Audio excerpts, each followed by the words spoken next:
नमस्कार, स्वागत है आपका फीएलएस स्टडी मंत्रा यूट्यूब चैनल पे। साथियों, यूपी ट्रिपल एस सी मुख्य सेविका वाले जो लड़कियां हैं, जो बहनें हैं, बहुत ज़्यादा परेशान हैं कि उनका जो रिवाइज आंसर की कब आएगी। सबसे पहली बात तो ये है कि उनकी अभी रिवाइज आंसर की जारी नहीं की गई है और आपका मतलब फिर डीबी का रिजल्ट कब तक आएगा। तो एक चीज़ समझ लो, आपको शुरुआत में ही बता दूँ, आपकी भर्ती पर ज़ोरों से काम चल रहा है और आपकी भर्ती संभावना ये है कि आपको चुनाव से पहले ज्वाइनिंग दे दी जाए। तो आप समझ सकते हो कि इसकी प्रक्रिया है बहुत जल्दी से संपन्न होगी। ठीक है साथियों, तो आपको मालूम है कि आपके जो पद हैं वो हैं 2693। अच्छी खासी वैकेंसी है, बड़ी भर्ती है।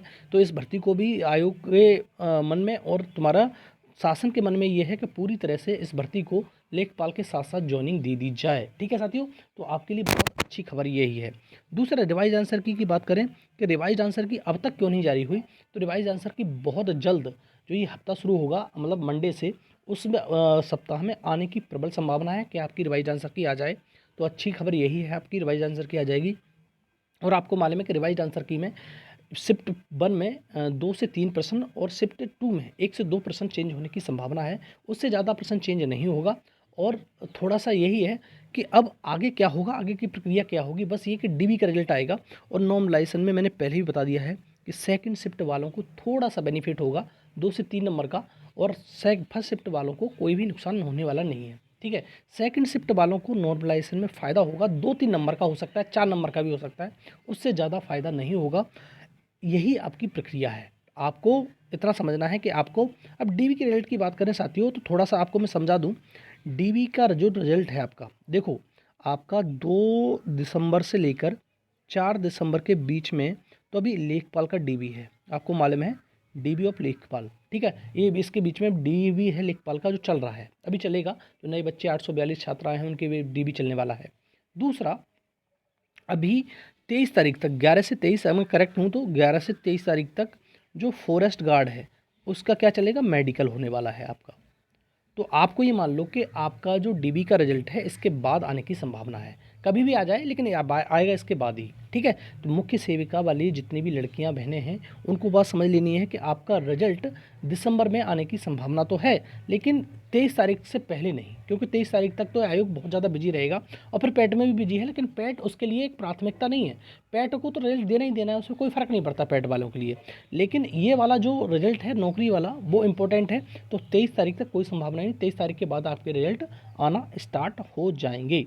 ठीक है, तो ये आपका रिजल्ट 23 तारीख के बाद आएगा। नॉर्मलाइजेशन में मैंने बता दिया कि सेकंड शिफ्ट वालों को थोड़ा सा बेनिफिट है, फर्स्ट शिफ्ट वालों को उसमें कोई बेनिफिट नहीं मिलेगा नॉर्मलाइजेशन में। तो कितना नॉर्मलाइजेशन में फ़ायदा मिलेगा, तो मैंने कई बार वीडियो बना दिया है आपको कि आपका नॉर्मलाइजेशन में आपको जो फ़ायदा मिलेगा 3 से 4 नंबर मैक्सिमम, उससे ज़्यादा नंबर का फ़ायदा नहीं मिलेगा।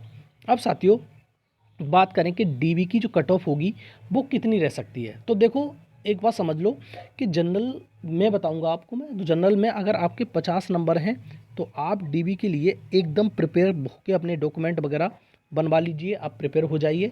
और ऐसा नहीं है कि डीबी में जिसका सिलेक्शन होता है वो फाइनल सिलेक्शन नहीं होता, हो जाता है, लेकिन संभावना थोड़ी कम रहती है। क्योंकि होता क्या है, आयोग बहुत ज़्यादा लोगों को कॉल कर देता है। जैसे मान लो 3 गुना हो गया, 2.5 गुना हो गया, 3.5 गुना हो गया।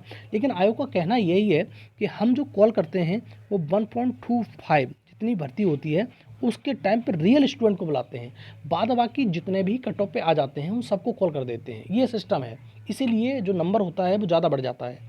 इसीलिए देखा होगा बहुत सारी भर्तियों में, लेखपाल में देखा होगा 3 गुना 4 गुना कैंडिडेट हो गए। अब तुम्हारा असिस्टेंट बोरिंग टेक्नीशियन में 5 साढ़े 5 गुना कैंडिडेट हो गए। तो इस प्रकार से कैंडिडेट बढ़ जाते हैं। अदरवाइज़ आयोग का यही कहना है कि हम जो कॉल करते हैं 1.25 टाइम करते हैं, उससे ज़्यादा कॉल नहीं करते। और बाद बाकी जो स्टूडेंट हो जाते हैं ज़्यादा, वो जस्ट कट ऑफ पे होते हैं या फिर वो नंबर पे हमें होते हैं सारे लेने। ठीक है, तो इस प्रकार से आयोग का फंडा है सीधा सीधा। आयोग हर बार यही कहता है कि हमें तो सिर्फ 1.25 गुना बुलाने हैं जिस भर्ती में 1000 से ऊपर स्टूडेंट हैं। तो 2693 स्टूडेंट हैं तो 1.25 गुना रियल स्टूडेंट होंगे जिनका फाइट होगी। अदरवाइज जितने भी स्टूडेंट ऊपर बुलाए जाएंगे वो तो क्या होंगे, वो छट जाएंगे, सीधी बात ये है। तो डीबी में जिसके भी 50 नंबर हैं वो एकदम से तैयार रहें, आपका डीबी होने वाला है।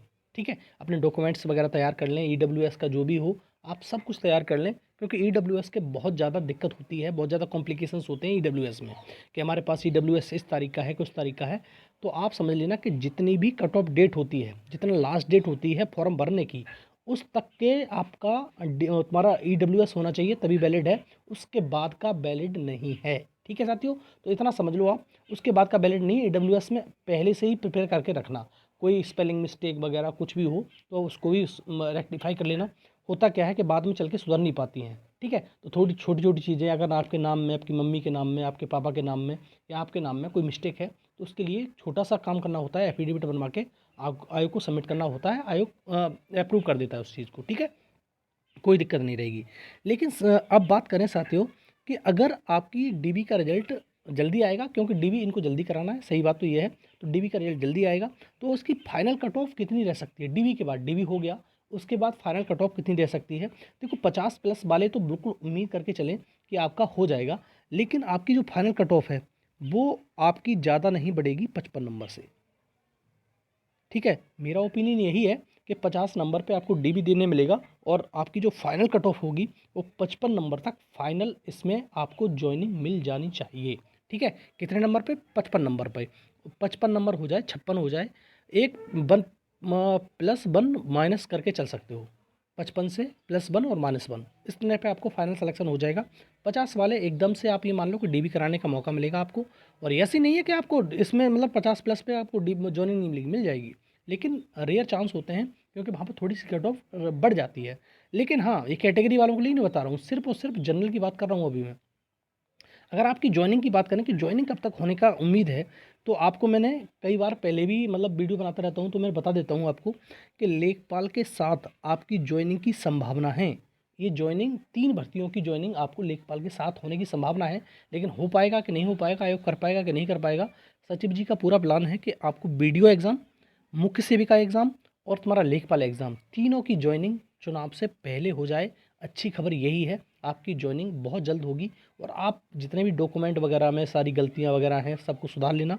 EWS का सर्टिफिकेट आपका है तो दुरुस्त करवा लेना, आख्या वगैरह लगवानी है तो वो भी आपको ले लेना है सब कुछ। ठीक है साथियों, तो अब मैंने बता दिया आपको कि फाइनल में आपकी कितनी कट ऑफ जाएगी, डीबी में कट ऑफ कितनी जाएगी, और आपकी रिवाइज आंसर की कब तक आएगी, डीबी रिजल्ट कब तक आएगा, नॉर्मलाइजेशन में कितना मार्क्स मिलेगा, तो और सारी चीज़ें, आपकी जॉइनिंग कब तक होगी, सारी चीज़ों के बारे में मैंने चर्चा कर ली। तो ये छोटा सा वीडियो है, और साथियों वीडियो अच्छा लगता है तो साथियों लाइक और शेयर कर दिया करो, चैनल सब्सक्राइब कर लो, बेल आइकन जरूर दबा देना, इससे मेरी आने वाली वीडियो की नोटिफिकेशन आपको मिल जाएगी। ठीक है साथियों, बहुत बहुत धन्यवाद आपका पूरा वीडियो सुनने के लिए।